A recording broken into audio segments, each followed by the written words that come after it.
जरा सोचिए, एक ऐसा शानदार शहर जो अपने समय से इतना आगे था कि आज की तकनीक भी उसके सामने फीकी लगे, और फिर अचानक सिर्फ एक ही दिन में वो पूरी तरह से समुद्र की गहराइयों में समा गया।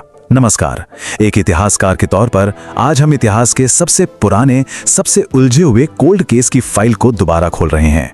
आज के इस विश्लेषण में हम ऐतिहासिक तथ्यों और प्राचीन कहानियों के बीच की उस धुंधली सी रेखा को टटोलेंगे जिसने सदियों से बड़े बड़े विद्वानों की रातों की नींद उड़ा रखी है। क्या अटलांटिस महज एक मनगढ़ंत कहानी है, या फिर एक ऐसा कड़वा सच जो आज भी लहरों के नीचे कहीं छिपा है? तो चलिए इस रहस्य की गहराई में उतरते हैं।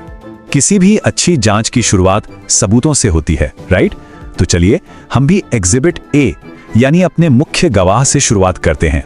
लगभग 360 ईसा पूर्व में महान ग्रीक दार्शनिक प्लेटो ने इसे समुद्र के बीचों बीच स्थित एक बहुत बड़ा और शक्तिशाली द्वीप बताया था। देखिए, हम यहाँ किसी आम लोक कथा या किस्से की बात नहीं कर रहे हैं। हम प्राचीन ग्रीस के सबसे सम्मानित और प्रभावशाली विचारकों में से एक के द्वारा लिखे गए लिखित दस्तावेजों का विश्लेषण कर रहे हैं।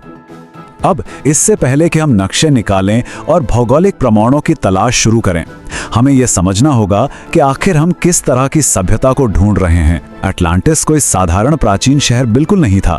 प्लेटो के अनुसार यह एक बेहद एडवांस्ड, बिल्कुल गोल आकार की सभ्यता थी। एक ऐसा समाज जिसके पास अविश्वसनीय तकनीक थी और जो पूरी तरह से बिना कोई निशान छोड़े महज एक दिन में गायब हो गया। एक इतिहासकार के लिए सच में यही बात सबसे ज्यादा हैरान करने वाली है। इतनी उन्नत सभ्यता आखिर बिना कोई सुराग छोड़े कैसे मिट सकती है? तो आइए सबसे पहले इस कथित प्राचीन महानगर के ब्लूप्रिंट यानी एक आदर्श शहर की संरचना पर नजर डालते हैं। प्राचीन ग्रंथों को अगर हम ध्यान से पढ़ें तो पता चलता है कि यह शहर एक सटीक गोल आकार में बना था। इसके चारों तरफ पानी और नहरों का एक ऐसा जटिल सिस्टम था जो शायद आज के वेनिस या एम्स्टर्डम को भी पीछे छोड़ दे। जरा उस नजारे की कल्पना कीजिए, शानदार इमारतें और ऐसे महल जो सोने और चांदी से जगमगाते थे। और सिर्फ इमारतें ही नहीं, वहां के नागरिक भी असाधारण रूप से बुद्धिमान थे। उनकी टेक्नोलॉजी और उनकी अर्बन प्लानिंग उस समय की दुनिया से इतनी आगे थी कि वो पूरी तरह से अपने युग को चुनौती देती थी। लेकिन फिर सवाल उठता है इसके विनाश का। मानव इतिहास के बिल्कुल शिखर पर बैठा कोई समाज अचानक कैसे गायब हो सकता है? प्लेटो हमें एक बहुत ही नाटकीय और दुखद घटनाक्रम बताते हैं। ये सब मुख्य रूप से 3 चरणों में हुआ। शुरुआत होती है नैतिक पतन से। अटलांटिस के नागरिक धीरे धीरे लालची और पूरी तरह से भ्रष्ट होने लगे। इसके बाद आती है प्राकृतिक आपदा, एक ऐसा भयानक भूकंप और प्रलयकारी बाढ़ जिसने इस पूरे द्वीप पर कहर बरपा दिया। और अंत में पूर्ण विनाश। महज एक दिन और एक रात के भीतर वो पूरा का पूरा भव्य शहर समुद्र की गहराइयों में हमेशा के लिए डूब गया। सिर्फ 24 घंटों में एक पूरी सभ्यता का नामो निशान मिट गया। चलिए अब इस खोए हुए शहर को नक्शे पे तलाशने की कोशिश करते हैं। जाहिर सी बात है, अगर सच में एक पूरा महाद्वीप पानी में डूब गया था तो आज के आधुनिक खोजकर्ताओं को उसे ठीक ठीक कहां खोजना चाहिए? सदियों से जांचकर्ताओं ने दुनिया भर में कई अलग अलग लोकेशंस का दावा किया है। सबसे आम थ्योरी तो अटलांटिक महासागर की है, लेकिन कुछ लोग भूमध्य सागर, अंटार्कटिका के बर्फीले सन्नाटे और यहाँ तक कि सेंटोरिनी द्वीप की ओर भी इशारा करते हैं, जिसका संबंध प्राचीन ज्वालामुखी विस्फोटों से रहा है। अकादमिक दुनिया में इस बात पर अक्सर एक दिलचस्प बहस छिड़ जाती है।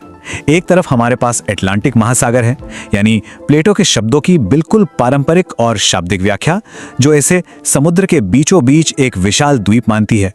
और दूसरी तरफ है सेंटोरिनी, भूमध्य सागर की ऐसी लोकेशन जिसे एक वास्तविक ऐतिहासिक सच्चाई का समर्थन प्राप्त है। एक बहुत बड़ा ज्वालामुखी विस्फोट जिसने सचमुच प्राचीन काल में भयंकर तबाही मचाई थी।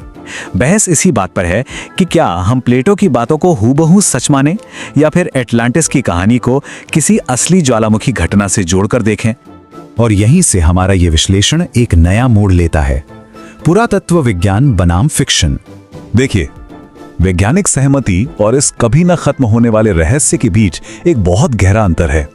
कई वैज्ञानिक तो स्पष्ट रूप से मानते हैं कि अटलांटिस महज एक काल्पनिक कहानी थी जिसे प्लेटो ने समाज को लालच और भ्रष्टाचार के खिलाफ एक नैतिक पाठ पढ़ाने के लिए गढ़ा था।